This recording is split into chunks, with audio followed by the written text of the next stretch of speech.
Please welcome Ray Walheim.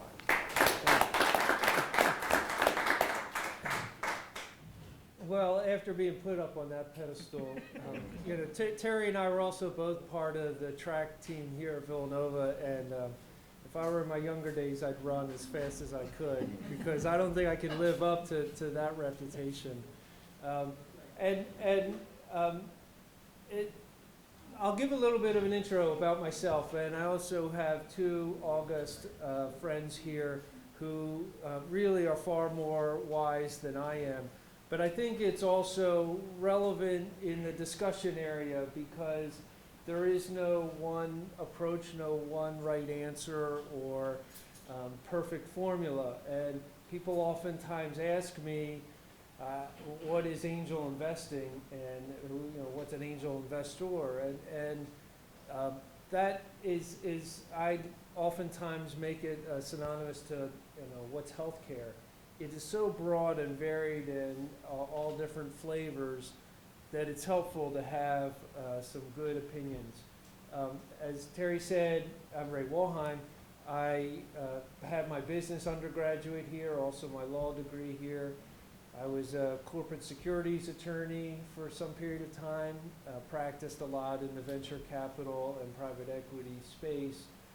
And then whether I saw the light or got hit by a meteor, I became a co-founder of a company, a healthcare IT firm, that we did a lot of healthcare analytics.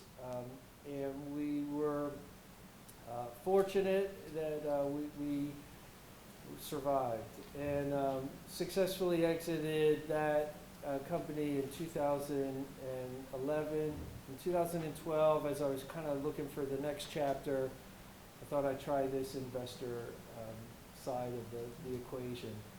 And I got involved with some angel networks locally in the area, with Robinhood Ventures, with the Investor Circle, and as well as Dream It, an accelerator in the area. And my focus, everybody has sort of a different niche. I'm somewhat geographically agnostic, so I've also gotten involved with some organizations in other parts of the country, and have grown at times fun, at times a frustrating portfolio of varied companies. Time will tell whether I know what I'm doing, as Terry suggests I do. But before we get into the meat of the dialogue today, I want to introduce Chris Gaddy and Tom Balderston. Let them both give a little bit of backgrounds about themselves, but also two very, very good both entrepreneurs and investors. Go ahead, Chris. Hi, Villanova 88, CNF, I guess it's VSB now. Law school, 5 years of practice, got sick to death of that. Went back to B school, started my first company 20 years out of B school, and I've been through half a dozen exits of different companies at various stages, whether being a founder, whether being an early investor, operator, or whether trying to save a company that's raised tens of millions in venture capital that's burning through its cash at an unbelievable rate because the management team doesn't know how to run a business. My last exit was about 2 years ago now. I'm in the process of starting another company with a fellow. I know Ray from Robinhood. I know David West from Robinhood. I'm on the board of one of David's companies where his son is the founder, smart young guy, graduated at Hopkins. So I've been burned enough. I'm cynical enough.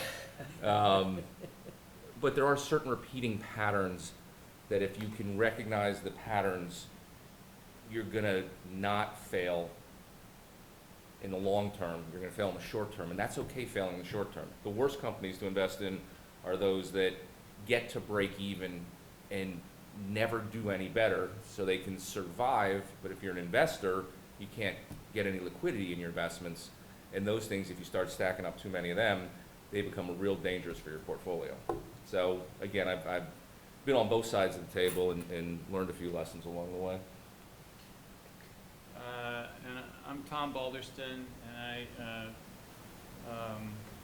live in Ardmore and work in Radnor. I don't have direct affiliation, but to Villanova, but I go by here at least twice a day. Ray and I have co-invested. I'm a career venture and angel investor, was a partner in one of the area funds for a long time. And for about the last 15 years, I've been interested in the impact investing arena, socially responsible companies that are trying to make money but also make a difference in the world. And so generally early stage companies that have a product or service that is showing commercial promise, that where their customers buying whatever it is, and we're trying to make money with our investments. We're not concessionary investors, and we're also trying to understand what impact those companies have on the world. I'm a member and individually and board member of the organization Investors Circle that Ray mentioned, and I'm a partner in the fund group that is affiliated with Investors Circle. So we have a good story of investments in companies across the country and across different sectors of what you might think of as the impact investing social enterprise arena. I'm also a personal investor in some companies, some of which are part of our fund portfolio, but others of which are in the region here and part of our Investor Circle local network. We meet once a month in Center City, Philly. And I've been an active professional investor in this space and through most of my working career, and I'm certainly not employable at this point. I'm too used to the project-based life and the notion anyway of having some flexibility. Although, as Chris just said, after a while, if you do this and you have a bunch of individual company exposures and it all adds up, it's sort of there's an innate amount of work just to kind of keep track of all that's going on. So anyway, happy to be here, glad to be a part of this discussion. Ray's always trying to deflect, his experience and everything, so I really appreciate the intro because I knew he was pretty smart and experienced. So there's times I'm on a golf course and it's a beautiful day and I wonder how smart I am getting involved with all these startups. But, Tom, you said something that resonated with me and maybe a starting point for the group here. You talked about the it. And one of my own personal philosophies, and again, everybody has their own, is I don't have any particular wisdom of a specific industry segment. My co-founders and I, in the early days, used to sit around at times late at night when you're just trying to stay awake, trying to decide what is going to drive success. Is it the widget? Is it the it? Or is it everything else? And kind of like what Terry alluded to in his intro about an entrepreneur who came in and learned that he wasn't quite ready yet. It's the everything else. I'm a firm believer that you need a widget, whether it's a product or service, doesn't matter. And its relative significance to success varies, but to me, it's low, 10%. It's everything else that drives the success of the enterprise, and that's a hard part, I think, for a lot of entrepreneurs who are very smart. They've figured out the widget, and they're challenged by the everything else. And how do I build a company? How do I fund a company? How do I hire people? How do I deal with equity? And that's a real challenge for many, because one of the hats I've worn over the years is sitting on the investment advisory committee for Ben Franklin Technology Partnership. And we used to talk all the time about someone came in and made a pitch. Is there a company there, or is it a product line? You know, is someone here a CEO manager, or are they, you know, a product manager? Because they're very different, and sometimes that gets blurred a little bit in today's economy, where you can have an app that suddenly is a business, or you can have, you know, some component that you make a business out of. But it's still very real, because you need to still be thinking about your enterprise, and still going back to things like, how do we make money, you know, which ironically, I know I'll get off on a bunch of anecdotal tangents, but I have a company in Chicago, just to branch off here, that is doing very well. But, you know, it's only a few years into it. We still haven't crossed over a break-even point, but we're hitting our milestones. And an investor who's investing now, and we've had several discussions, a very successful entrepreneur in his own right, but can't wrap around his head how you can do anything without making money. That, you know, yes, you have your Amazons of the world that have raised billions of dollars but still lose money, or, you know, all of these other venture stories. And it's very interesting perspective, and, you know, we talk about investing toward that end, but my point being, as an entrepreneur and an investor and part of a management team, whatever your role may be, you've got to be thinking about the broader picture of your business model and how you can develop, grow, scale, succeed. And I'll bring it back off my monologue here to ask these guys a perspective. It oftentimes comes up to me, you know, well, do I need to be a C corporation or a limited liability company, or what do I do? Oh, I just want to raise money. And sometimes, of course, I've gotten involved very early with companies. Those decisions haven't been quite figured out. And curious whether you guys, when you talk to an entrepreneur, do you have sort of firm guidance on, look, first you need to do X?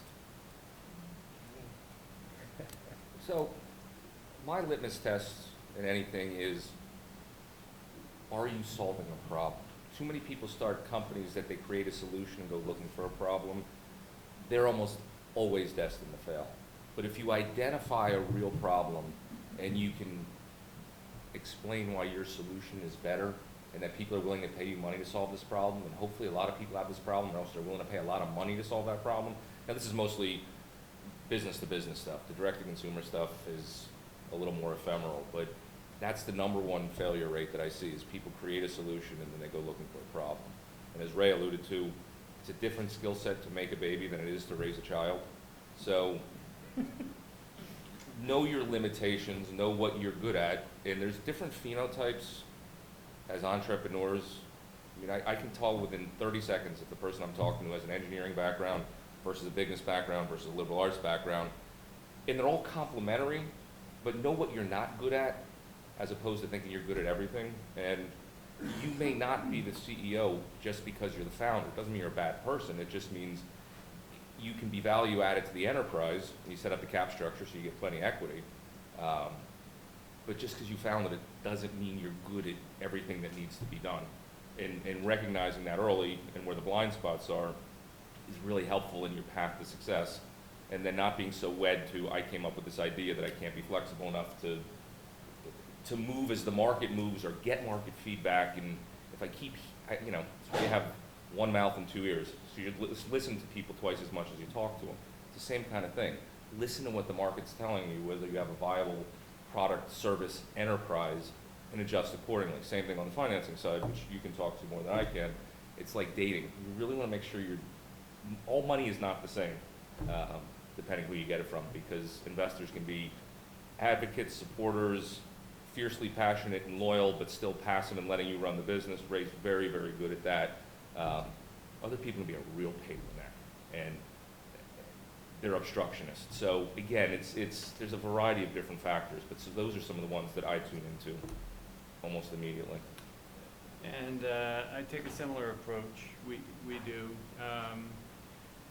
A lot of these kinds of discussions focus right away on raising capital, and I would submit that that's step 3, 4, 5. The starting point is what problem are you solving, and can you demonstrate that there is a niche, a segment of the marketplace that you want to work in where you have potential customers who want to buy what it is that you're coming up with, that product or service. That is finding a customer is a whole lot more important than finding an investor. If you can find customers, you can validate where it is that you want to go right away, and actually, if you're in a position to start a business and not have to raise outside investment capital, God bless you. That is where you really want to go. And furthermore, if you can get started and you can have some customer opportunities, and you can get funding from those customers, and you can gain some traction, you have an option, as you go along. Well, now, could I ramp up the business more rapidly by bringing in some outside capital, be it debt, be it equity, be it some combination? In our area, in the impact investing and social enterprise area, there's also grant money available a lot. And so that's non-dilutive capital. So there's a variety of capital options, but those are really after you decide what the business opportunities might be. And that involves studying the market and coming up with a minimum viable product and really testing that with potential customers. And I just add one more thing on top of that. By and large, evolution trumps revolution every time. There are some unique visionary people out there, the Steve Jobs and the Jeff Bezos, and they're few and far between. So when you say, I came up with this idea and I'm the only one who ever thought about it, that sort of is like, we don't have any competition. That starts waving the red flag because you might be smarter than everybody else, but I'm not so sure, and I don't necessarily want to bet on that. But if you have an evolutionary product that has a frame of reference next to it, people can mentally relate to the differences, and they get the story more truthfully, I guess. But if they don't have a frame of reference for another product that's very similar in how you differentiate, you're sort of untethered there, because it's really hard to convince people that you are the revolutionary. And tacking on, again, so one of my former partners, a wonderful guy who had the ability to put succinctly real pearls, sort of like Ray, a new product and a new distribution channel is a deadly combination, almost all the time. And picking up on what Chris just said, so the evolutionary step is, okay, I've got something that is a different version of what's in the market now, but I'm going to follow the same distribution channel. It wasn't very long ago that the whole office superstore channel came to be. And what did they do? What they did was they took links out of the distribution chain between the manufacturers of office supplies and the end consumer. And so they were able to capture some of that margin. So they didn't reinvent any of the products at all. Staples didn't. And what they did, though, was they were able to buy in volume, and they were able to offer directly to the consumer without going through jobbers and distributors and so on. So that's a new distribution channel with the same products, and we could come up with examples of new products in the same distribution channel as well. But the point being, most of the time the business opportunities come from deciding how to tackle a big problem, identifying who else is out there, and then positioning very carefully so that the advantages of what it is that you're doing are visible to potential customers. All great thoughts. And what comes to my mind is, well, you know, the value of immersing yourself and getting to know how the current market operates, whether that market is selling to consumers, whether that market is selling to other businesses, whatever the market is, because it doesn't always flow rationally.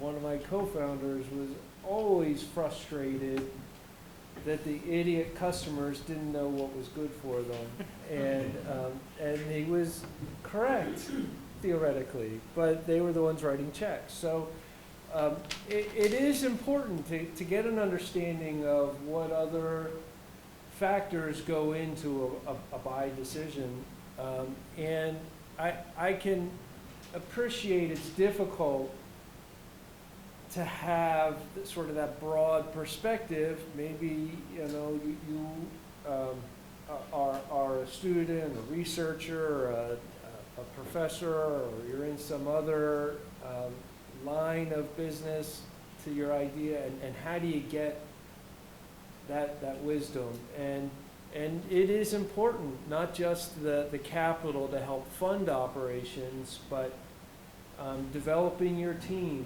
trying to find advisors who may in fact be investors, may not be, but to help perhaps guide you through, you know, the wonderful checklist that Terry distributed to that entrepreneur. You know, help guide your thoughts and thinking.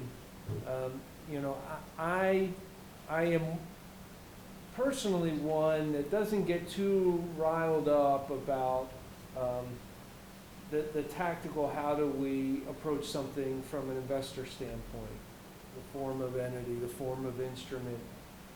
And I think what I try to tell entrepreneurs, I think what is more important is not whether you are this form of entity or another form of entity, but that you've chosen something purposefully. You've thought about it, you've been advised on it.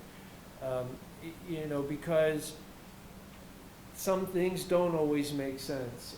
And what's spinning in the back of my mind is a recent portfolio company. And forgive me, I don't want to go down deep into all the different forms of entities.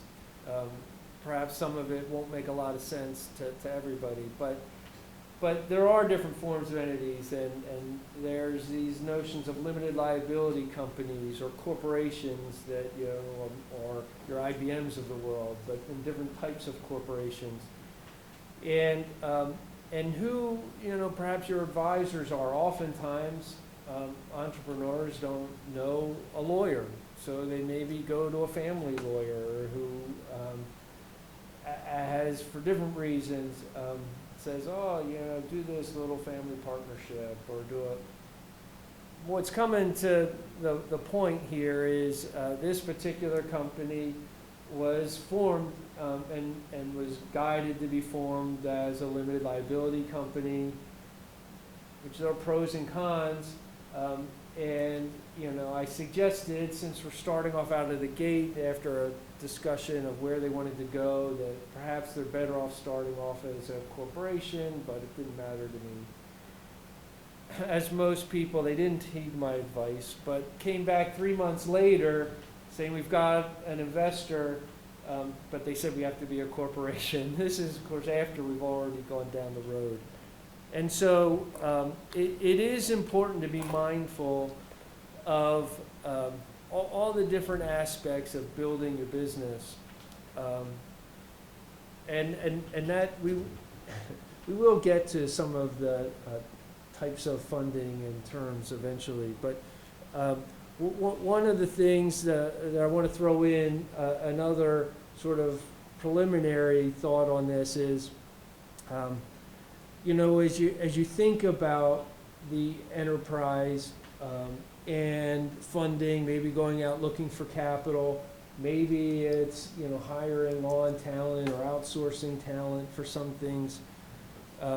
be ever mindful that while Chris says you have 2 ears and 1 mouth, and so listen a whole lot more, is absolutely true, you ultimately then, whether it's you individually or you as a management team, are driving the ship, and you need to make the decisions, and you need to listen to people and understand why they may advise one thing or another, but then make decisions.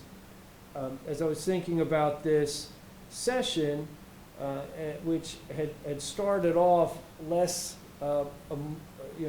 broad, more specifically talking about term sheets and terms of funding, I thought to myself, one of the things that really surprised me when I got into the investor game was how few people drive the deal, and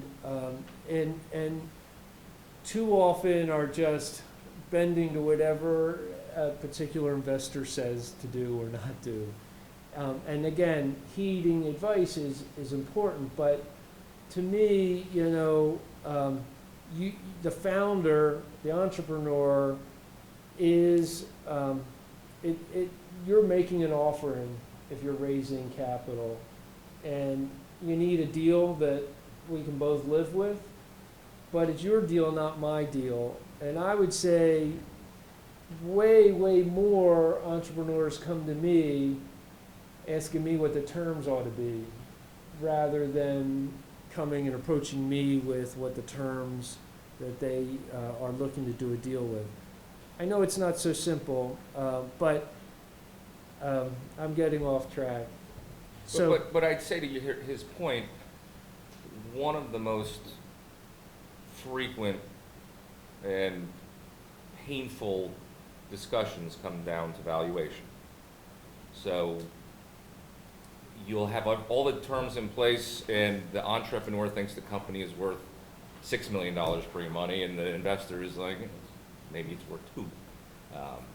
The reality is, it's almost irrelevant what the initial valuation is, because outcomes are generally binary, which is either the company is going to be very successful and everybody who's in is going to make plenty of money, or the company's going to get sold in an asset sale or a fire sale or for a job, in which case that original valuation is almost irrelevant. But I've seen a lot of deals that don't get done because people get a number in their head, and if they can't get that number, they don't get the deal done. And like I said, it's almost irrelevant. The second thing I would say, to Ray's point, is you need to have some foresight in terms of the structure you start with may not be agreeable to certain investors for different things. If it's a convertible note, some people won't do convertible notes. Some professional investing organizations can only invest in certain types of entities. So you need to have some foresight going in as to what the right form of entity isn't necessarily now, but it might be in 2 or 3 years, and just to be cognizant of that. So we're gonna get into capital stuff here, but as we said earlier, the precursor to that is identifying a problem and coming up with a solution to that problem, thinking about how your solution improves upon what else is out in the market, then thinking about your own talents and capabilities within the team, identifying what skills you have, what skills you're lacking, and trying to get help filling those gaps. And in order to not only get the business started, but ultimately, if the conclusion in those early times is to think about how to bring additional outside capital resources in, there are, as we said earlier, there are a variety of different approaches. There can be vendor financing, there can be customer financing, there could be SBA borrowing, there's friends and family, which is typically how businesses very often get started. And then there's the form and the structuring, and there's this valuation thing. But as you enter that capital raising phase, the one thing that's going to be on the minds of the investors, and it should be on the minds of the founder entrepreneurs, is where is the fuel going to come from to keep feeding this engine? So access to continuing capital. You know, how long will it take to get to break even, and so the company can live within its own resources? If you have something where the company can operate right around the level of its funding or better, then you're generating internal cash and you have the opportunity to grow and decide when you want to raise extra money. So that's a good spot to be in. If you get off kilter early from a valuation standpoint, you can run into the situation Chris just mentioned, which is, uh-oh, I've got this thing running now, and I've got mouths to feed, I've got an overhead burn, and the revenues and the margin contribution from those revenues is lower than I hoped, and now I'm looking at how to raise money based on the valuation of the last time I raised money. Oops, what do I do to sort of get creative and finance it? And that's often where, you know, the folks in the angel and venture business often talk, and entrepreneurs talk about the valley of death. That's after getting started and raising that initial capital and actually having some customer traction, and then realizing that the continuing funding is the problem.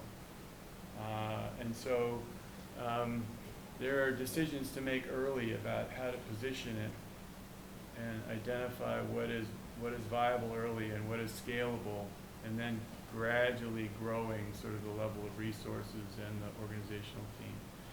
One aspect about all this, which is has been referenced, but just to put it right on the table, is management is obviously the most important thing in any of these, in any business proposition. The customer approach, the product is going to evolve, the distribution channel, the way that product or service is sold might evolve, but it's the adeptness and skill of the management and awareness about what's out there in the market and the capabilities that management brings that's going to attract customers and attract investors and attract other people to join in as well. I want to bring this back to talk about the funding. There's a lot of issues which I'm sure will be fodder for many of the Capital Club's programs. But we do want to focus a little bit on the capital raising. Before doing that, and always not the most interesting voice to listen to for 2 hours. Does anyone have any questions? We want this certainly to be a dialogue. If any questions so far, or something that you'd like us to focus on? Yes. Yeah, Ray, you mentioned about the entrepreneur should come in it really with their own terms, not just wait for the investor. Are there any types of terms where you've seen that would scare an investor if they came up and say, "Hey, look at me. Here's what I'm proposing," and you go, "Forget it, I'm out," or would you take the time and say this isn't reasonable because X, Y, and Z? I think every investor is different, and their personalities, they're human also.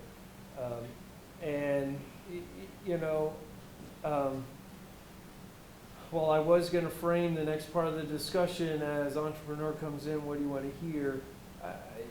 You can imagine it's a dialogue, and you may have been talking to the investor for several times now before you even come up with the notion of I'm looking to raise money. And so, there's a term in the industry about an elevator pitch, but people use all kinds of metaphors, and the idea is, you've jumped on the elevator with that investor, and you've got your 30 seconds of time until they get to their floor. You're Chris Sacca, who's an investor out on the West Coast, expressed at one time that I agree with it. Your immediate goal there is not to get a term sheet. Your immediate goal is to get a next conversation. And, so it is something that will evolve in that.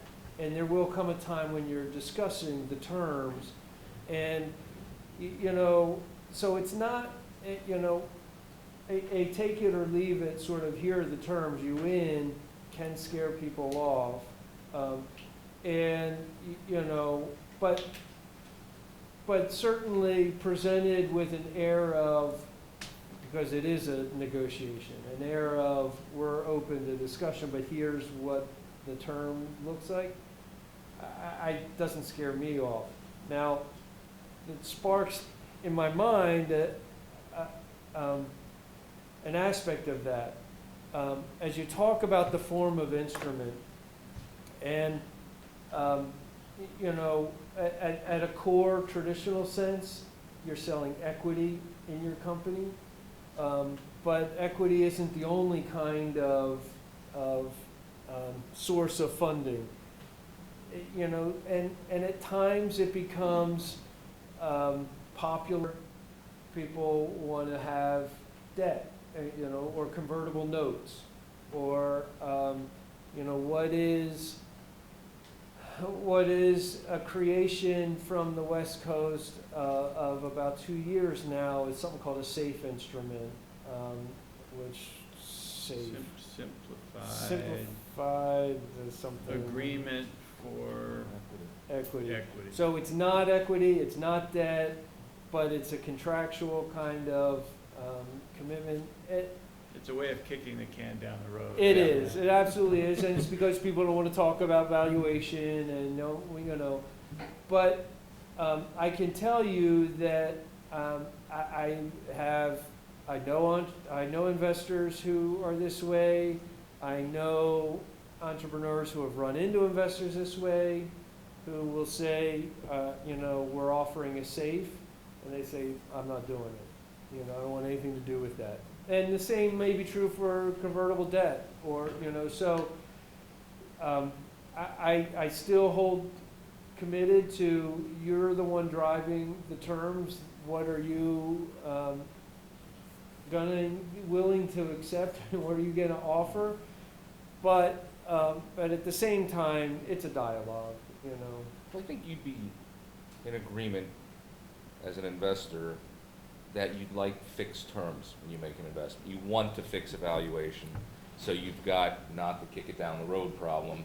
So that's really where the negotiation is. And then when you're raising money, you don't need to be right, which you will not be, but you need to be rational. So if you have a rationale as to why the valuation should be a certain number, and the reasons therefore, if you print financial projections, again, your financial projections are going to be wrong, but you have to be rational in terms of that they're believable and achievable, so that you, A, have credibility, but B, you've got a frame of reference. And remember, if you publish financial statements, financial projections, anybody who invests is going to have a copy of those in the first board meeting or the next annual meeting. They're going to hold you to those numbers. So it's both art and science when it comes to getting this done, I would say. So, what Ray described about, process-wise, good to gather feedback early and actually defer asking, for the order, asking for the investment until you really get a sense of your readiness to ask for equity, to ask for capital rather. And that form of investment might take, various different aspects to it, depending upon the type of business. I'd say most, and this is just generalizing to the point where it's easy to poke holes in. Most businesses will start with some money coming in from friends and family. The founder, friends and family. Modest amount of money. If it's a corporation or an LLC, there's a little bit of capital just to form the entity, and then it's quite common these days for that next money to come in, if there's outside angel money, to more of the time be in a convertible bridge note. And it might be this thing called a safe. It might just be a modest amount, a few $100,000 that is going to convert into the next round of capital. And it's usually at that second round, and I say usually cautiously, at that next round of capital that comes in, if it's a business that is scaling, that is intending to really try and grow and be sizable, that there'd be a priced venture round. And on you go from there. But there are times where sometimes the form of financing instrument will vary depending upon the situation, depending upon the company's status. Sometimes bridge notes get reintroduced into the capital structure later because there's a little gap and the company doesn't want to go try and raise a bigger round. And so there's a variety of things that happen along the way. So you guys might want to talk a little bit about Ben Franklin, because Yeah. they may not be familiar with what that quasi-public-private entity is. So the Ben Franklin Technology Partnership is a private-public initiative of the Commonwealth of Pennsylvania.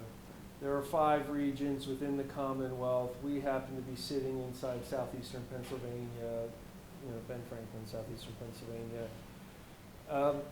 And each of the regions use the money that they've been allocated a little bit differently. The big thrust of money coming, and I'll give my impression, Tom will correct me because he's more informed, but I like to talk. So came from the tobacco settlement money.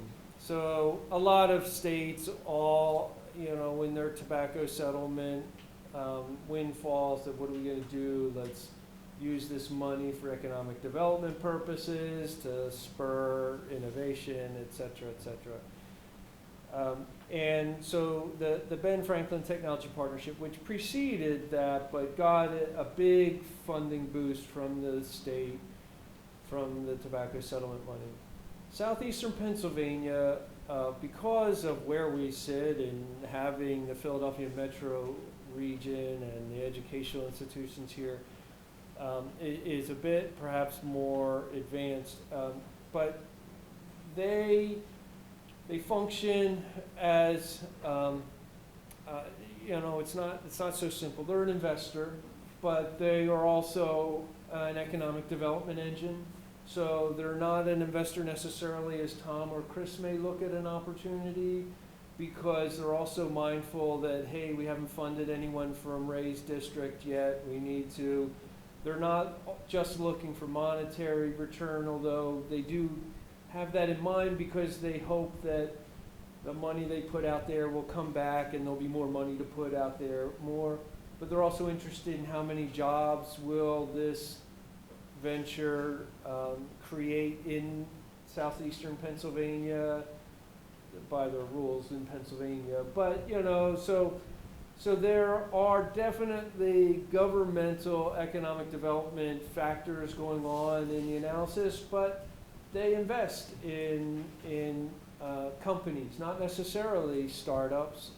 They may be, and again, each has its own little flavor. Up in the Northeast, they are a bit more, get a lot of ventures that come out of Bell Labs. There's a lot more manufacturing that goes on up there, so they may help fund a new piece of equipment for a factory.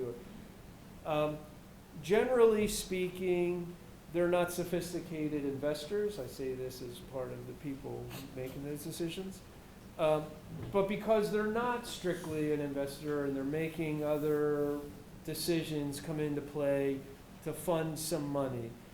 But it's not a charity either. I mean, it's not a foundation that's just trying to issue grants. They sometimes it will be in the form of a note. So they're kind of like bank financing, of course, way before a bank would ever consider financing anybody. But they're also quasi-investor. They may get some warrants attached to the note. And they are very, I say they're easy and they're hard to work with. They're hard to work with because, like every government organization, they're very strict and regimented, and they can move slowly. They can have a lot of bureaucracy attached to the process, but it's non-dilutive financing. And they typically are putting in general, on the IT side, life sciences provides a little bit more money because they need it, but IT, generally speaking, may have an ultimate goal of anywhere from $250,000 to $500,000, but it's not going to come in a slug. They may put 100 in, and it's all something you have to go out and match. So you have to go find Chris Gaddy is going to invest $100,000 to match Ben Franklin, so I have $200,000. So it is, but like the Capital Club, one of the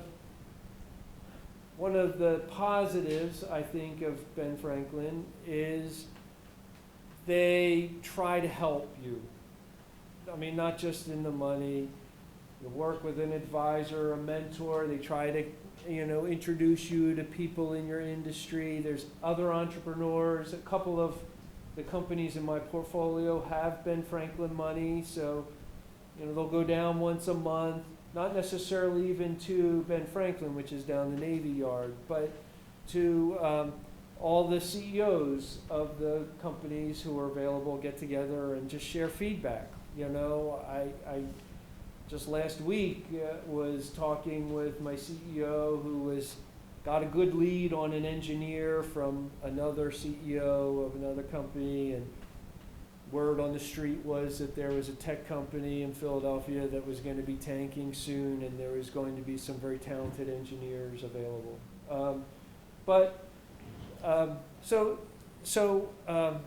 I say that they can be very positive. There was an entrepreneur who I never invested in because he was so rigid. Genius of a guy, absolutely. And he couldn't work within Ben Franklin's rigidity, and he was the kind of guy who would backlash to say, they were going to assign me a mentor. You don't assign a mentor. A mentor is someone you seek out and find, and seriously, that's not the issue here. But so, they are what they are, but they're a helpful place for some very early stage capital. Because sometimes, before if you can sell something to a customer, you're still developing your widget. You're testing things. You might need. Look, I just need $5,000 to pay a developer to do my my web app. Whatever. Very helpful.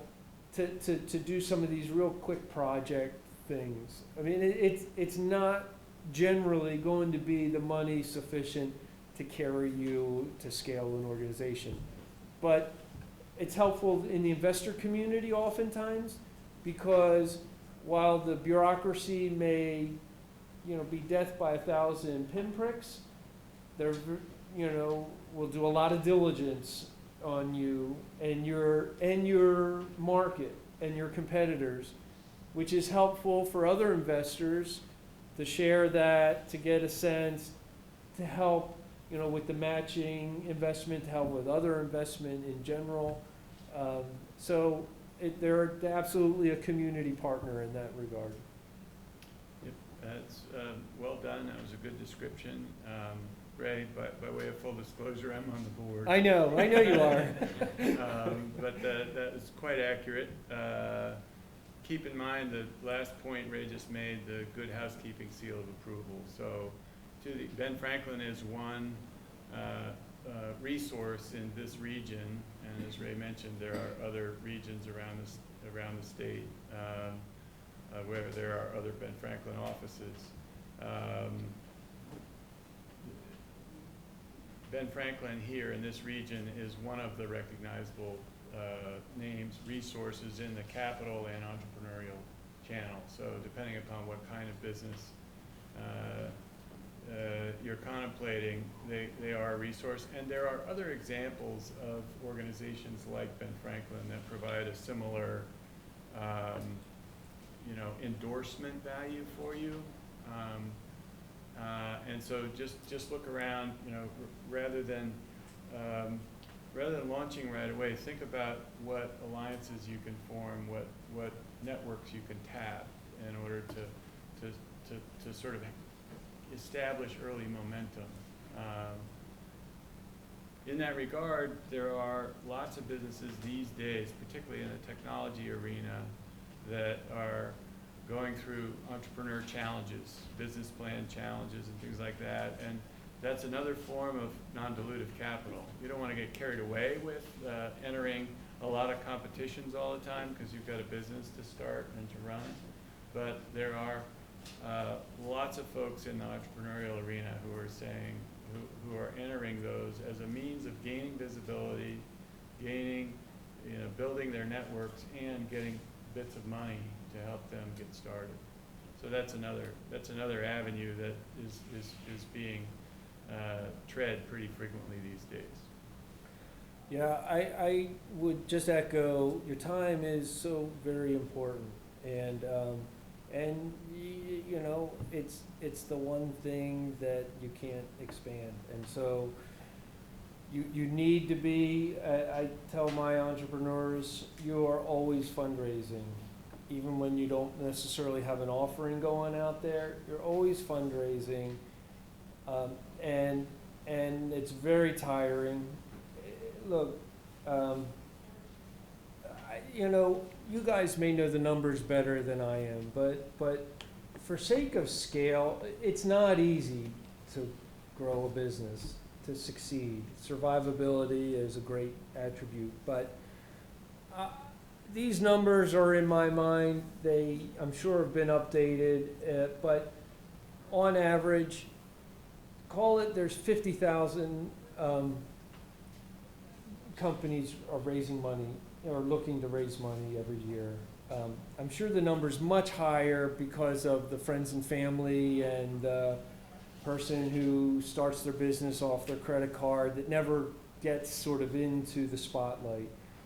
But you look at, say, 50,000 new ventures out there looking for funding.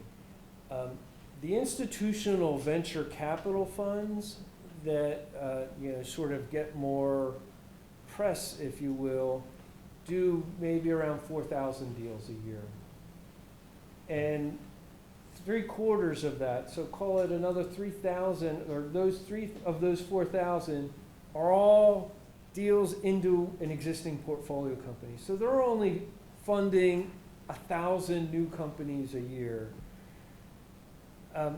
That leaves an enormous void of where are all these companies going. Most of them will fail, you know, and some will get funding, some will, you know, certainly numbers will succeed, but it is hard, and it's takes a lot of time, a lot of effort, a lot of dealing with the non-money issues. So you need to pick and choose wisely.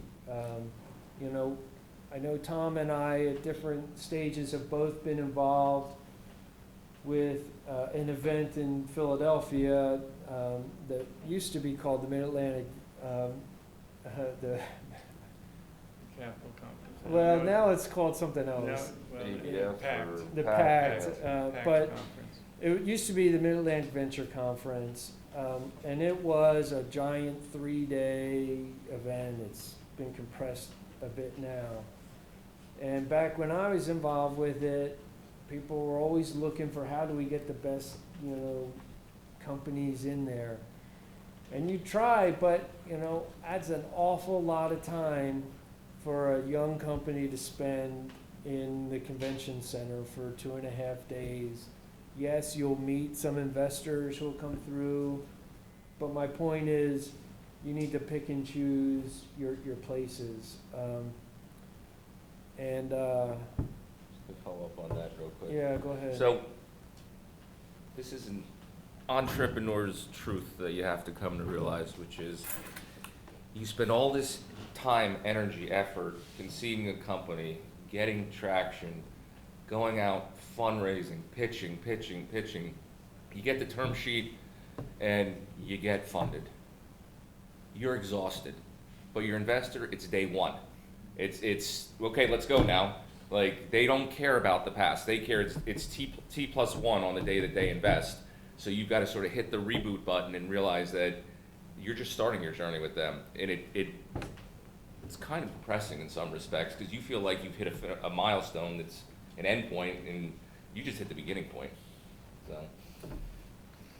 Well, and so circling back to, what's most important to me when someone is coming and looking for funding, and it's my first interest area is the milestones.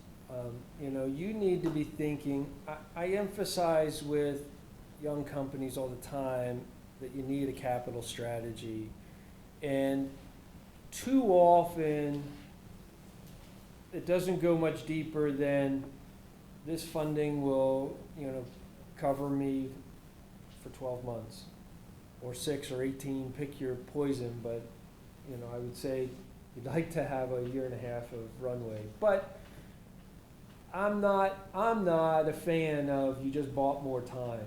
Sometimes you need just more time, but be thoughtful about, no, I need this capital to get me to this milestone.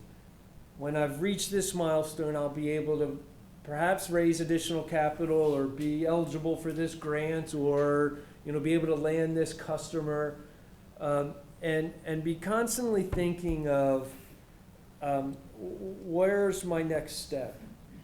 And it's one of the reasons as well why I'm not a fan of convertible bridge notes when they don't have their place.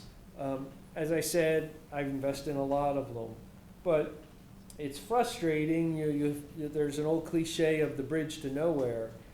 The traditional convertible bridge note was just that. It was a timing issue, that we've got this event, whether it's a broader funding event, whether it's closing on an acquisition, whatever it is, but we need some funding because we're not going to be able to get that closed for 60 days.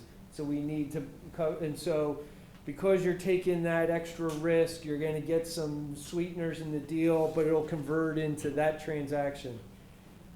Well, it's just an instrument of funding. Where's the bridge, the other end of that bridge? Or the proverbial bridge to the bridge, which is the worst one too. Which look, gets you into challenging times when, Chris alluded to something early on, that your projections aren't going to be accurate, et cetera, but you need to be thinking through them. And that's true. The thing is, there's going to be hurdles in everything you need to do. It's hard business to grow a business, and you're going to have the unexpected. You're going to need to figure out, and that's what you're looking for in a management team, is a group who can figure out how to get past the hurdles. But it's, to me, I want them to be out of the gate thinking about their capital strategy and their funding strategy, and before even talking about the terms, what is this amount getting you? It may be too little, maybe too much, may not, it may be just right, but. I'd add a couple additional things to okay, so you're up and running, you're thinking about how to raise capital. The next question, I think, is why? Why do you need the money? Keep in mind that it always comes with strings attached. Okay, so if you're borrowing from a bank, if you're getting money from an investor with whatever structure, there's an expectation that that money will be repaid. If you're getting money from friends and family, understand that if you actually lose your uncle's money, that could be an issue. So why do you need the money? And going to use it when you get it? That's use of funds. So being quite specific, as Ray was saying, you know, what are the milestones that I expect to achieve with this once I have it, but how am I going to spend it between here and there? And so typically, you got to build you're building your financial projections and your capital requirements, and you're identifying how that money is going to be invested in the growth of your business. Is it people? Is it machinery? Is it licensing? Is it intellectual property and the patent process? You know, and so identifying that use of capital is important going in. And that story, if you can demonstrate, you know, a really, really powerful leverage on the money that you're bringing in, that would be great. Hey, Ray, we have had one question, and maybe we have others, so as not to put everybody directly to sleep. There must be a couple more. Yes? Hi. My question is more about like entrepreneurs in general. So the entrepreneurs that you guys meet, the ones that are successful, what is a common trait you've seen that they shared or expressed through your meetings with them? I think for me, it's it's a trust factor, but it's they instill confidence in me that they understand their business, their world that they're getting into. I invested in a snowboarding company a couple years ago, and you know, it was the entrepreneur that surprised me the most with his just simple confidence, and he knew his industry inside and out. And it wasn't I didn't know anything about the industry, but oftentimes when you're pitching your opportunity, there may be several investors, and it may come as a surprise, but they all believe themselves to be incredibly intelligent, and they all are omniscient about success. And so this entrepreneur was being one point after another. And you thought about the marketing strategy here. You thought about the margins here. And you recorded that room. The investor sounded more textbook than the entrepreneur, meaning they could have taken their questions right out of, you know, Investing 101. You need to answer these 27 questions of a business plan. The entrepreneur just stood up there, and it wasn't memorized, you know, Gartner says we're going to do, you know, it was, he just knew his industry inside and out. It was something that was, in some respects, hard to put your finger on, but it was just that. When I, as I said, I need to be inspired by the widget, you know, because every opportunity isn't going to be for every investor. I may not get it. I may, you know, not, it might be successful, but it's just not for me. But, you know, it's that feeling that the entrepreneur has absolutely spent the time. They may be wrong, and the entrepreneur is open to understanding things, is able to accept input and learn. But you get a sense that they have immersed themselves and understand the problem that they're solving and how they're going to approach it. I mean, I think these guys would agree that the fairy dust in all this is timing. You've got to be the right product with the right people, with the right strategy at the right time. You a fellow who invented the IP for email sold it for $7,000 in 1984, because nobody thought it was worth anything at that point. Again, obviously too early. I think it's art and science where I would say there's a certain air of confidence that's not quite arrogance, that perseverance factor, where you know you're going to succeed and you convince your investors you're going to succeed because you know the market and you've got the ability and you've got the team and you've got the talent, you've got the vision. It's like baking a cake. It takes a lot of different pieces, but too oftentimes entrepreneurs go on that arrogant side where I know this and I'm going to do it my way, in which case you really turn off your investors.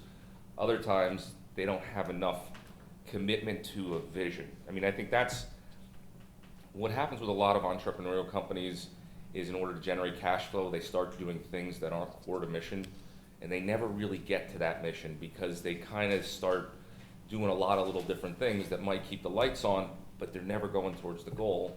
And Ray and I are a company right now where he and I disagree about the entrepreneur's commitment to the vision, which is a big vision and it's very innovative, and but they're kind of doing some projects that are generating cash flow that I think are deterring them from getting to that vision, although that vision might be too early to market. Jonathan's company.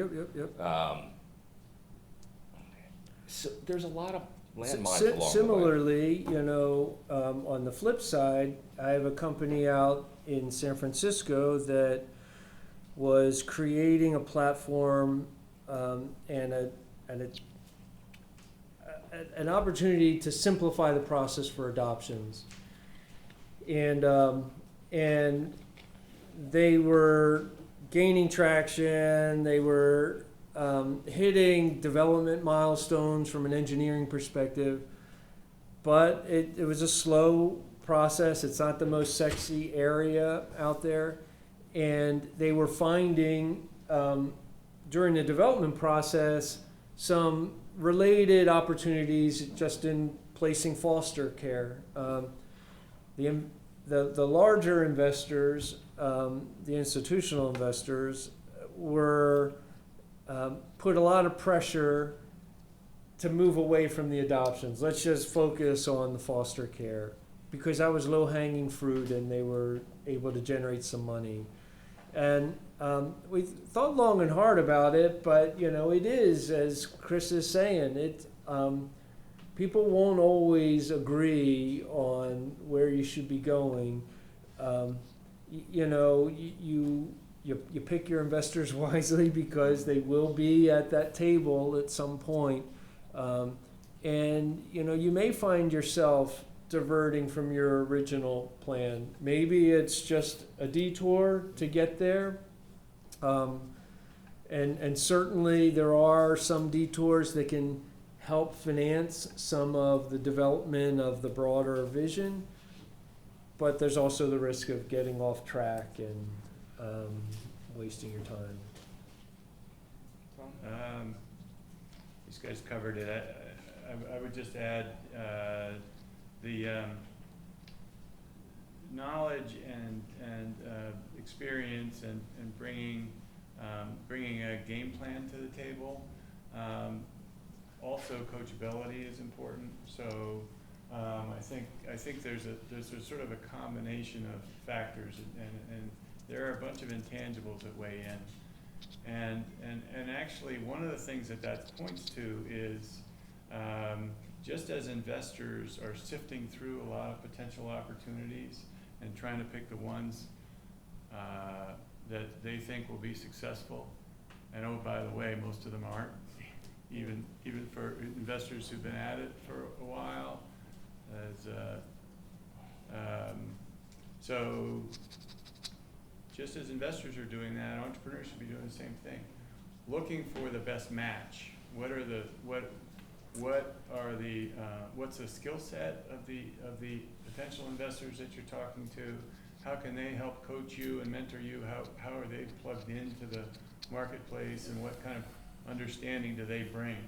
And ideally, you want somebody who can help ramp your business, not only from capital point of view, but also in terms of connections. And I would just add to that, for better or for worse, investing in first-time entrepreneurs has a much higher failure rate than investing in second-time entrepreneurs. someone who's been through it before. Even if they failed, if there was a legitimate reason why they failed, the market wasn't ready, or there was some disconnect, or they lost a key sponsor, they've got the scars, they've got the sort of foresight now to know a little bit more. But a first-time entrepreneur to build a successful company, It's unfortunately, rare. is rare. Yeah. So how do you find that match, though? Lots of networking, and I think better to try and pull together the first set of people that you're gonna consult with and get feedback about your plan before asking for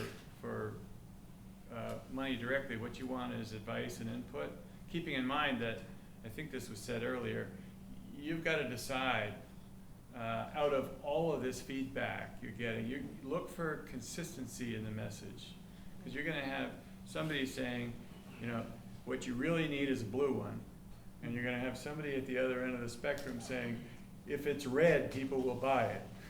And you got to decide, well, how do I get these opposing points of view? Look for patterns in the advice that you're getting. Yeah, I would, as a follow-up to that, differentiate between consultants and investors. Investors are looking for opportunities to deploy capital that they can get a return on. Consultants are looking for jobs.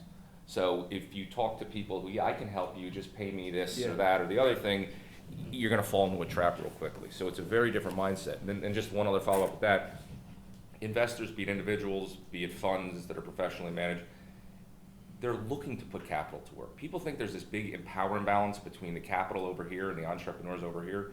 It really isn't, because especially if it's a fund that's got outside investors as limited partners, they have to deploy that capital and generate a return so that they'll keep getting additional investments from the outside money. So I think that's one of the biggest misconceptions out there, that if you gotta go begging for money, please, please, please. If you've got most of the pieces, you'll get a good conversation with the right firm who's in your space, or the right individual who's in your space, and it's a productive dialogue.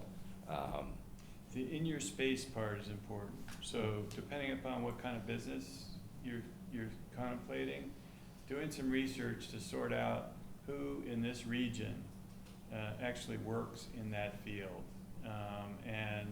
and trying to identify the institutions that support that market sector, and trying to identify whether it's, you know, Ben Franklin Technology Partners or the University City Science Center or one of the universities, you know, trying to understand, well, where is there a base of activity in the thing that I'm thinking of doing, and then going there and trying to find people who you can get advice from. What you're trying to do is get to those folks who are investors and advisors to companies that sort of look like what it is you're thinking about. And there's a joke at Comcast that nobody does any work, they just hire consultants to do it. So Comcast has been great for a lot of early stage companies in this area, giving them projects. You got to go to them with a value proposition, but they got plenty of free cash flow, and they're looking for innovative things. And you can, you know, it can be your beta site, your proof point. And you say, oh yeah, I got Comcast as a paying customer, which always sounds good. But those are the kind of sort of introduction to the next thing, to the next thing, to the next thing that can be really valuable or invaluable in terms of validating that you've got something that somebody wants. Yeah, I would just add to it, and I don't, I sometimes feel it's kind of like they say how professional athletes don't make good coaches because they don't know how to convey the X's and O's. They just intuitively had the skills. And you know, it's not very helpful for me to say I know it when I see it, you know. But there is that sense of something that I think you need to think clearly about before you launch out, and that comes across in the dialogue is this going to be a hobby or is it going to be a business? Because there are a lot of neat things that people can tinker on, and there's nothing necessarily wrong with that. There's a number of engineering shops that, you know, do some crazy innovative things, but they're lifestyle businesses and they're just people tinkering. It's like the entrepreneur who approached Terry early on,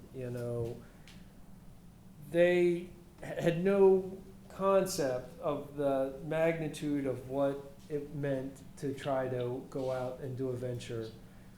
It was just a neat idea, and a lot of things can start out of that, no doubt, but doing that sort of legwork, filling in the pieces, so you convey to the prospective investor that you may not be right, but that you have a perspective, and you've been thoughtful. You're not wasting their time. You're not wasting your time, and I think that comes across.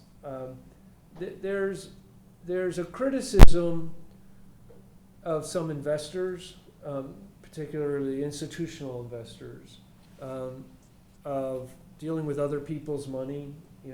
Just because they were able to raise money, they suddenly feel like, therefore, I'm smart and I'm king of the hill as a VC. I think sometimes entrepreneurs can operate that way, and that comes across. Are they sort of callous in their, there's a real fiduciary responsibility if you're going to be asking people to come and take, your money. We used to feel, with probably too much stress, the pressure of all of the people we were employing, and knowing that they were relying on us to pay for their kids' educations or health care, or, and I know that goes a long way, but this isn't just a whim here, this is hard, serious business, and I think that comes across. There's lots of truisms. Yeah, I was gonna say. There's lots of truisms. One is venture capitalists are often wrong but never in doubt. Another is how do you make $1 million in angel investing? Start with 5 million? Yeah, you start with 5 million. So, geez, Chris, I've heard it as 2 million. Okay. Yeah, right. Anyway, what other questions But are let me there? just, the correlation between wealth and intelligence is not one. It's significantly less than one. So just because somebody has a lot of money doesn't mean that they Yeah, fundamentally absolutely. understand your business. So don't just assume that they're successful, so they must know a lot. Yeah, the more important thing, back to your question, is whether there's a match of experience and perspective. Ideally, there are those things, and there's also resources. But that person who has advice to give you that is worthwhile is very important, especially early on, even if they only have modest resources to invest. Because if they have a network that you can get into, and you can get some help shaping your plan and tightening it, that'll be a big help to you, especially early. Don't be afraid to trust your judgment. The first company I ever started, there was a very prominent Philadelphian who wanted to invest and was willing to write a check, and the condition was he wanted to be chairman of the board. And he had a very esteemed resume. His portrait is hanging on the wall of one of the preeminent social institutions in the center city. But before I took his money, or before I let him be on the board, he asked me if I want to go play a round of golf with him. Sure. Let's go to his club. We show up. He wanted a little action on. He asked me. I'm like, sure. It's at his club. I never saw a guy cheat me so bad in his entire life. But seriously, I mean, he either couldn't count or something. And I mean, by the time we walked off that golf course, I'm like, there's no chance in the world I'm ever going to associate myself with this person, because he's unethical. So don't dismiss your gut because somebody's got a big checkbook or a long resume. Character really matters, because I've had investors who I've lost money for who would invest with me again, and I've had other people who've made money who thought I didn't make them enough money, so we don't have a relationship anymore. Well, Well said. So, yeah. Indeed, and you know, there's a lot of aspects that go into it. I do not know hard biotech science.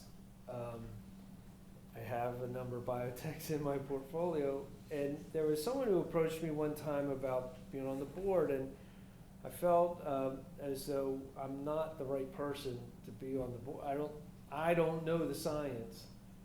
And what it didn't occur to me at the time was, well, not only does the management team know the science, and there's a lot of other advisors out there who know the science, you're good with people and you understand the other corporate aspects of what's needed for the business.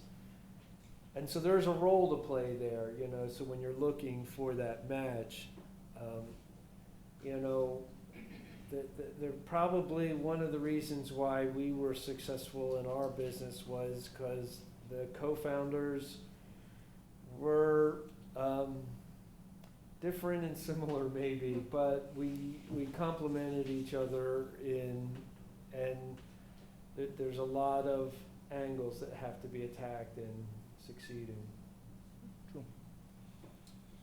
My name is John Vernon. I'm actually a second-year law student at the school across the tracks. But I have heard in some of my discussions with attorneys I've talked to is they do these kind of alternative, like equity for service. So they'll offer legal services, but they'll take equity as payment kind of for that. I was curious if you've kind of had some experiences with those types of investments and that kind of strategy. There's no doubt that there were firms, certainly in Silicon Valley, that did it well, and I knew some smaller boutique shops that did it well. Some of the larger firms in our region tried to do it, but not well. And I think Particularly going back to the .com. yeah. So I think there's two aspects that come at play which makes it challenging, and I'll add a third overlay. One aspect is, particularly your lawyers, you want good work. And another truism, oftentimes you get what you pay for. And you want, there has to be an element of that compensation that, and I think that the firms that did it better treated any equity component as gravy, that there was a core base. Because you're trying to run a legitimate big business, you need to behave and act like a legitimate big business. That doesn't mean you have to pay $1,000 an hour, but I think that dynamic is very much there. Another dynamic I think is, makes me think, this morning I was reading an article on the challenges of Bitcoin, and among the challenges is how do you use the cryptocurrency for minor transactions, and the notion that who wants to use Bitcoin to pay for a $4 coffee when next week it could be worth $8, like, yeah, it's so volatile. And there is that kind of dynamic of, are you going through the complication of valuing what this equity is, and does it make it more complicated? And that's my third overlay, which I think goes across everything. We always lived by the adage that the most successful we have to reduce as many variables as possible. The more variables that enter into an equation, the easier it is to not get the right answer.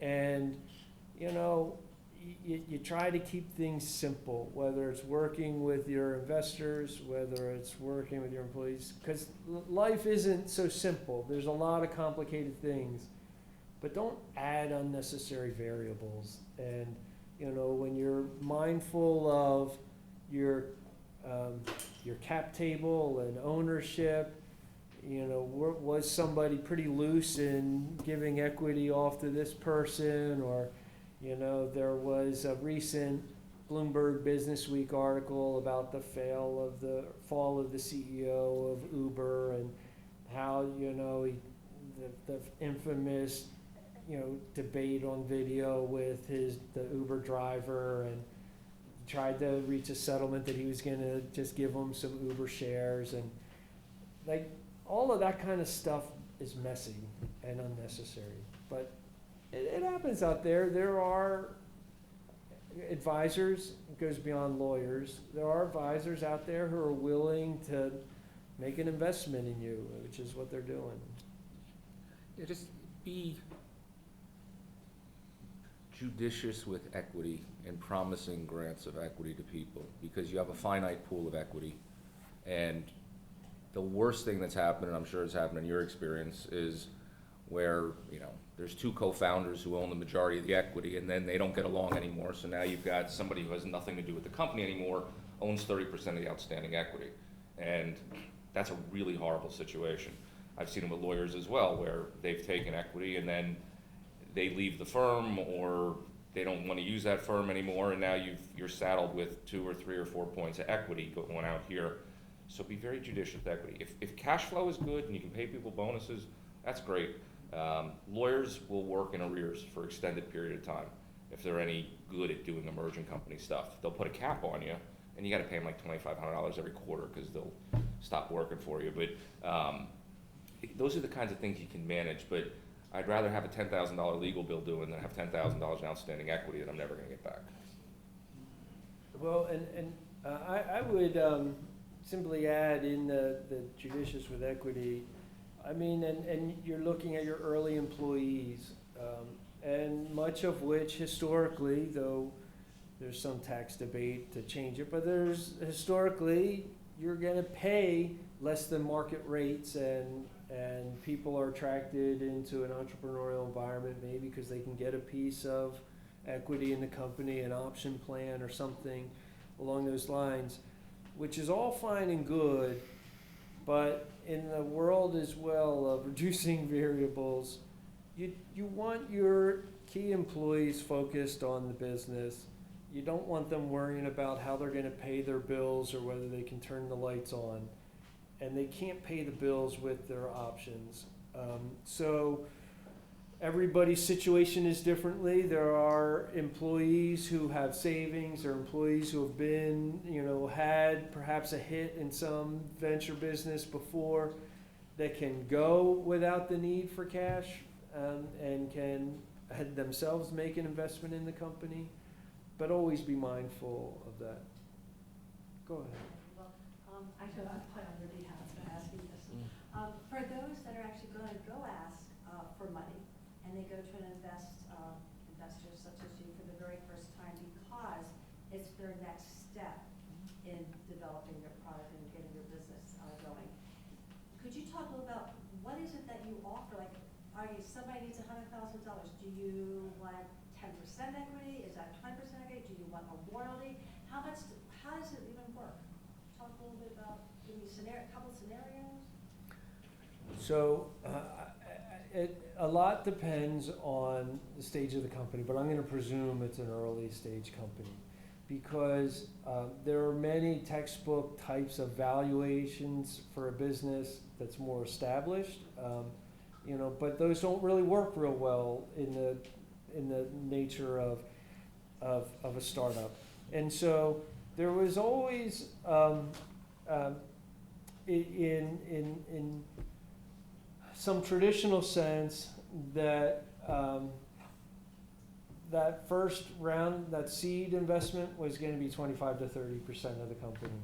The next investment was, you know, what I think, you know, when and it comes into a capital strategy when you're thinking of, as you get into later chunks, everybody, the investor, whether it's an individual that may have different ways of looking at it, or more professional investor, they need to look at, I'm putting this money in, I want to be able to generate this return off of it.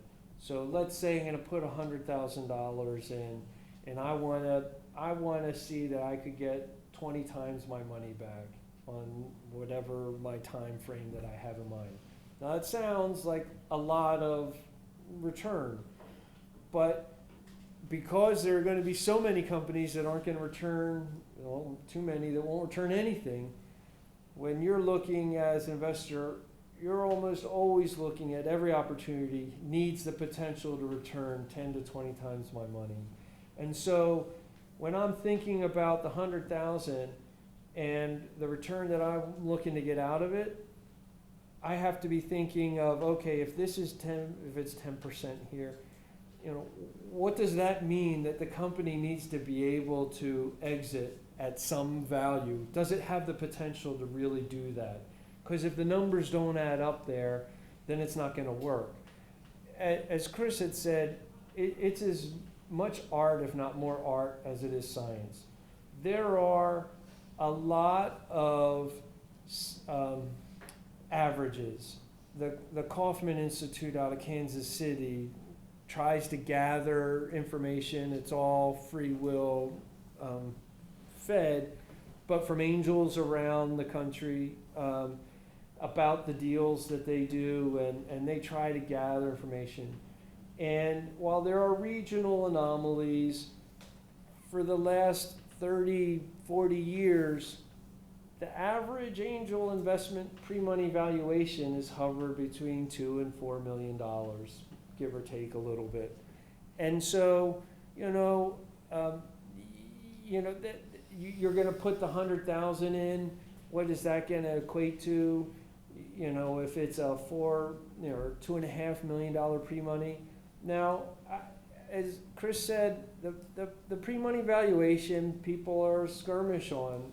I was doing a deal 2 years ago, and it was an entrepreneur that I'd worked with before, and she had approached 5 of her prior investors, and we were putting together a little seed round.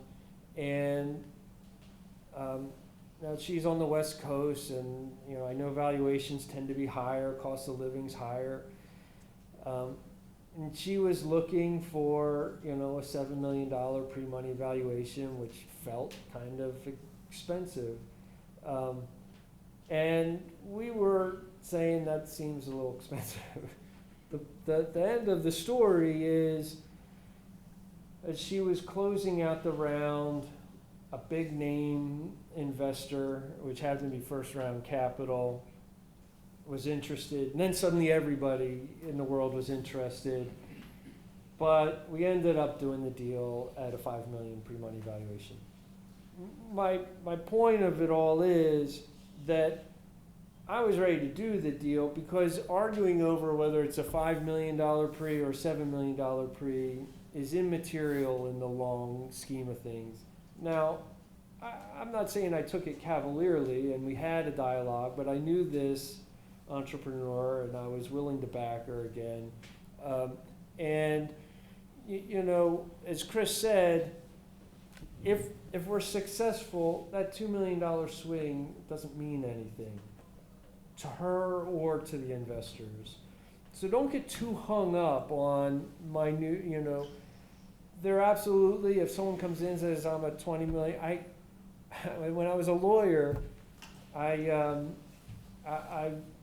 was referred, a company was referred to me from, it was a fabrication company out of Virginia Tech, and they had great IP.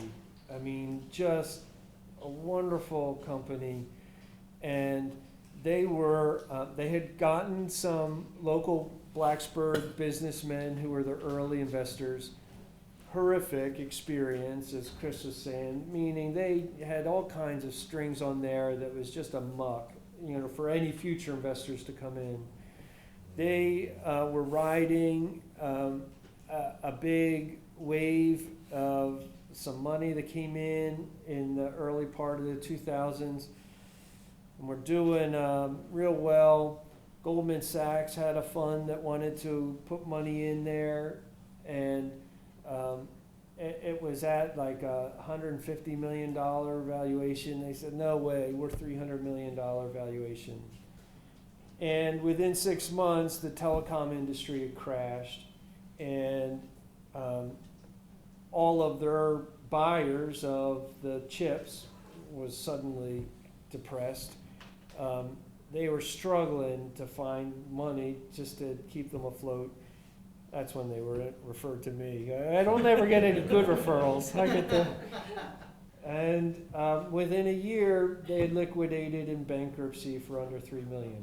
But my point is, yeah, at $300 million, or even a startup that comes in and says, I'm a $20 million pre-money valuation, you're not likely to get much ears. You may be, and there may be some other investor, but it's not me. But there's also, and you and I had this kind of conversation, there's a good company that's too expensive when you're evaluating the investment. But it's better to overpay in that case than to get a really good valuation on a really crappy company. So valuation matters, but if the interest is there because the belief in the business is, then you can structure some other things. And I think the valuation you start with at any given juncture, it's very industry specific. Are you a services company, or you a product company, or a bioscience, life science company, where the outcomes can be very different depending on what the definition of success is. So I would say, you're thinking of my long-range strategy and goals, and how much money am I going to need to get there, and what's this round. Typically, it's not one round of investment that gets done. Typically, there's seed money that helps really get the development and matured, and the customer base. You're getting maybe then follow-on investment that maybe it's because of a new product launch, maybe it's because we're ready to scale things, but typically there's, even in the best of cases, there's going to be 2 or 3 rounds of capital that come in, and oftentimes many more. But so you're thinking about what are the valuations. Like I said, that it's part gut and who's going to be able to fund it or not fund it. It's on average they're going to fall in that 2 to 4 range in general.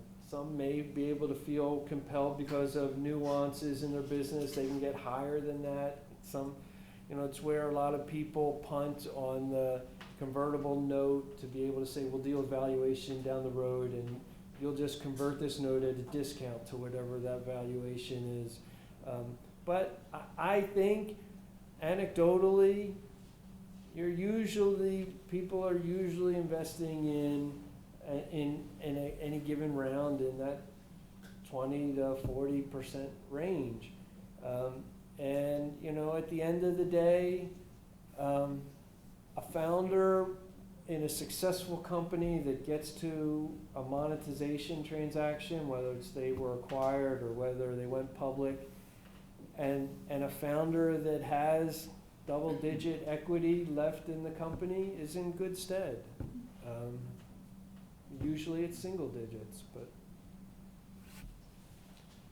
Another truism comes to mind, which is that things almost always take longer and almost always cost more. So, and investors are used to that, but you as entrepreneurs, if you're thinking about starting a business or growing a business, need to keep that in mind as well. There's a question here. Yeah, so my question was kind of in line with Clark's. So how do you start with that original valuation? Is it based on your projections? I mean, without just throwing a dart at the wall, where do you go and how do you start that process? Yeah, I would say, you're looking at your needs. But having said that, look, I've seen a lot of out-of-the-gate startups.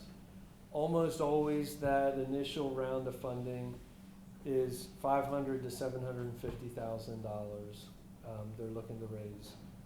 Not because of any, but $1 million sounds too much and $250,000 sounds too little, And, the typical angel investor, again, is investing around $25,000. That's, at that's taken a lot of data. Many angels are investing 6 figures in a deal, and you may go with a network, like an investor circle, like a Robinhood, that may, as a group, invest $250,000. But at the end of the day, you're looking, you're hopefully thinking, as I said before, what do I need to get to proof of concept, to get maybe my widget developed and the manufacturing line underway, and I'm going to need to hire an engineer, I'm going to need to hire a salesperson, and I need $500,000. So there's hopefully some thought about the use of funds, as Tom talked about, and look, I've seen all kinds of flavors of the ice cream. That some people, if they can tell a compelling story and get the support behind them, can easily raise $1 million, $2 million. But as a generic, it's usually around $500,000 to $750,000. Too often, in my opinion, it's a convertible note that says we're going to defer valuation till later. I would submit that you're going to hear people say, well, we're going to put a cap on that, which is setting a stake in the ground on valuation anyway. But, you are going to probably end up, I don't know, maybe you guys have better intel. A seed round, you may get away with that. No, I mean, it's going to be 20, 25% of the company. But I also think that you need a financial model for a variety of reasons. Nobody's going to invest in a company that doesn't have some financial projections. But it also gives you the discipline to say, okay, these are the numbers that realistically we're going to be held to. And more importantly, how do I get to these numbers? Is the average order size $10,000 or $50,000? How many customers do I need to get to 5 million, and where do I get to break even? So it forces you to have a lot of discipline that says, okay, this is how we're going to get to these numbers. And the plan should start top down and bottom up. So this is the total market, and that it doesn't work to say I'm in the healthcare business and it's a $17 trillion business. That's not good enough. This is the segment that I'm approaching in the healthcare arena. This is the reachable market. This is the addressable market. That's a subset of that, and this is the reachable market. And then bottom up. Here are the people, here are the companies that are potential customers for this, and here is the niche that I'm going to serve within that. And it's that plan that suggests revenue growth, share of market, and so on. And then that in turn drives what the organization needs to look like, and that in turn drives the capital requirement.